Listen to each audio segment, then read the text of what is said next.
Welcome class. तो हम पढ़ा रहे थे गति, मोशन। तो इसका आज फोर्थ पार्ट लेके आए। इसमें देखने जा रहा है हम सदिश एवं अदिश राशियों से आप क्या समझते हो।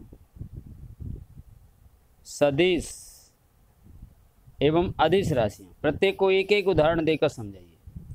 तो यहाँ सदिश राशियाँ, इनको कहते हैं वेक्टर क्वांटिटीज। सदिश, स माने साथ, दिश माने दिशा के साथ, यानी वे भौतिक राशियां जिन्हें निरूपित करने के लिए परिमाण एवं दिशा दोनों की आवश्यकता होती है, सदिश राशियां कहलाती हैं। परिमाण और दिशा दोनों की आवश्यकता होगी। जैसे हम कहें मैंने एक गेट पर 10 न्यूटन का बल अंदर की ओर लगाया, तो 10 न्यूटन क्या हो गया? 10 न्यूटन क्या हो गया? 10 N क्या हो गया? परिमाण। अंदर की ओर लगाया तो अंदर क्या होगी? दिशा। तो परिमाण और दिशा दोनों को दिखा रही है ये राशि। तो ये क्या हो गई? सदिश राशि। इसलिए हमने कहा बल एक सदिश राशि है।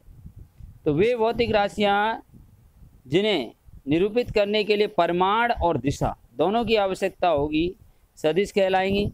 जैसे विस्थापन है, बल है, वेग है, संवेग है, त्वरण है, आवेग है, जड़त्व आगुण है, ये गिनी चुनी है सदिश राशियाँ। तो इनको याद कर लो। बाकी के अपन को ये मान चल रहे हैं अदिश राशियाँ हैं। तो यहाँ पर विस्थापन, बल, वेग, त्वरण, संवेग, आवेग, जड़त्व आगुण कैसी राशियाँ हैं?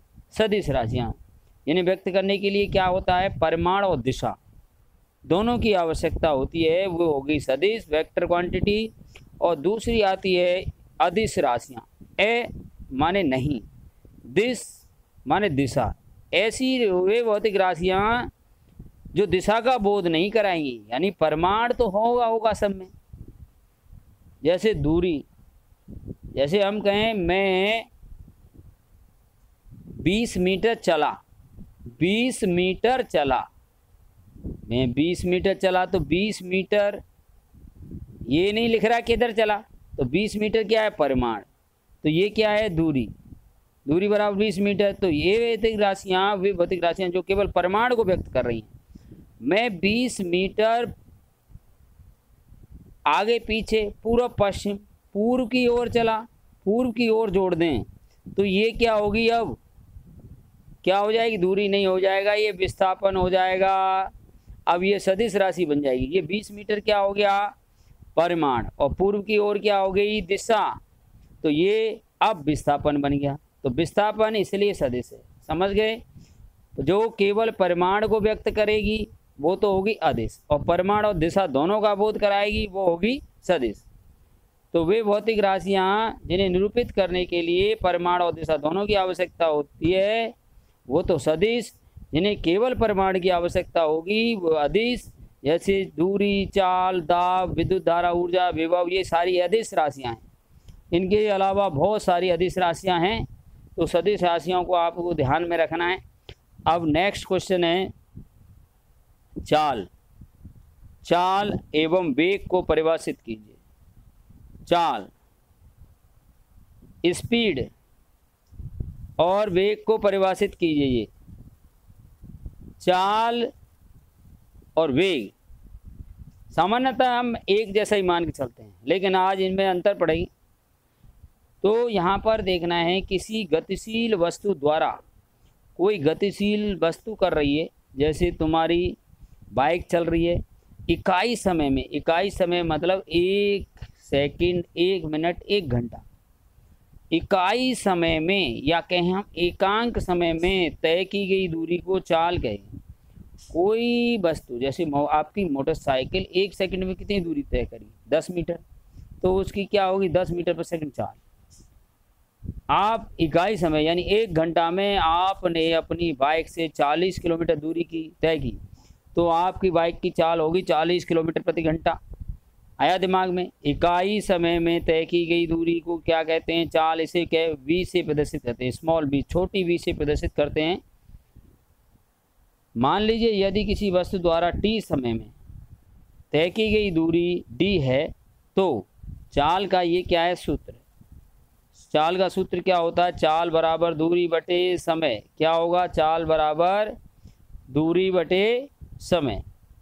ये चाल का सूत्र हो गया। और इसको सांकेतिक भाषा में लिखें तो v बराबर d/t या s/t भी लिख सकते हैं। v बराबर d/t। तो ये हो गया चाल। चाल की परिभाषा किसी गतिशील वस्तु द्वारा इकाई समय में तय की गई दूरी, चाल।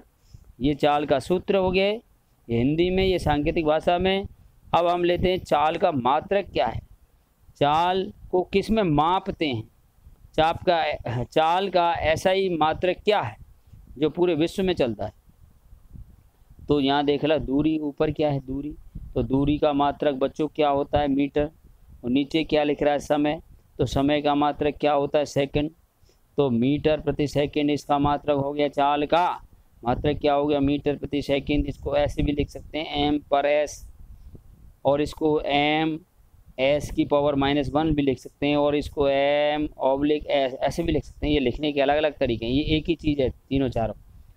मीटर पर सेकंड ही बोलेंगे सबको, मीटर पर सेकंड। तो चाल का मात्रक हो गया मीटर प्रति सेकंड। चाल कैसी राशि है? एक अदिश राशि है। अदिश स्केलर क्वांटिटी है, अदिश। चाल कैसी राशि है? अदिश। दिशा का बोध नहीं करा रही। चाल कभी ऋणात्मक नहीं हो सकती। या तो कोई वस्तु स्थिर होगी, देखो आप कह रहे हो आपकी बाइक 40 किलोमीटर प्रति घंटा से चल रही है, 10 से चल रही है, तो ऐसे थोड़ी क्या हुआ -20 मीटर पर सेकंड वेग से चल रही है, माइनस तो हो ही नहीं सकती, ज़्यादा ज़्यादा स्थिर खड़ी होगी। तो चाल कभी किसी वस्तु की ऋणात्मक नहीं हो सकती। आया कुछ दिमाग में? तो ये था चाल। अब नेक्स्ट है, क्या हो गया? वेग। वेग किसे कहते हैं? वेग। तो चाल और वेग में थोड़ा सा ही अंतर है, ध्यान दें। अब वेग को परिभाषित कर रहे हैं हम, वेलोसिटी, अंग्रेजी में वेलोसिटी कहते हैं किसी गतिशील वस्तु द्वारा, वो भी यहीं से स्टार्ट थी परिभाषा, गतिशील वस्तु द्वारा निश्चित दिशा में। ये निश्चित दिशा यहाँ जुड़ गया, किसी गतिशील वस्तु द्वारा क्या जुड़ गया? निश्चित दिशा में तय, में निश्चित दिशा में इकाई समय में तय की गई दूरी। वहाँ भी था इकाई समय में, तो लेकिन यहाँ निश्चित दिशा हो गया। निश्चित दिशा में तय की गई दूरी कहलाती है विस्थापन। क्या कहलाती है? विस्थापन। तो हम कह रहे हैं किसी गतिशील वस्तु द्वारा इकाई समय में हुए विस्थापन को वेग कहते हैं। वहाँ दूरी को कह रहे, ये निश्चित दिशा में, किस दिशा में चली? जैसे मैं 1 घंटे में खैरतल से अलवर 30 किलोमीटर की दूरी तय की 1 घंटे में। तो खैरतल से अलवर दिशा हो रही, निश्चित दिशा में तय गई 30। तो अब ये क्या हो गई? वेग हो गया। 30 किलोमीटर प्रति घंटा वेग हो गया।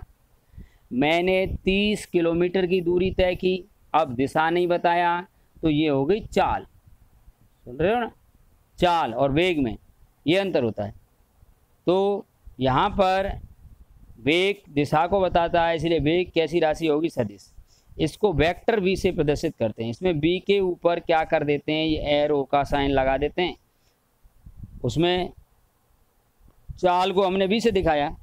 अब किसी गतिशील वस्तु द्वारा t सेकेंड में निश्चित दिशा में तय की गई दूरी s या यहाँ d भी मान सकते हैं, लेकिन इस पर वेक्टर लगेगा। निश्चित दिशा में तय की गई विस्थापन होती है, तो वेक्टर लगा देंगे, एरो का निशान s के ऊपर लगा दो चाहे d के ऊपर लगा दो।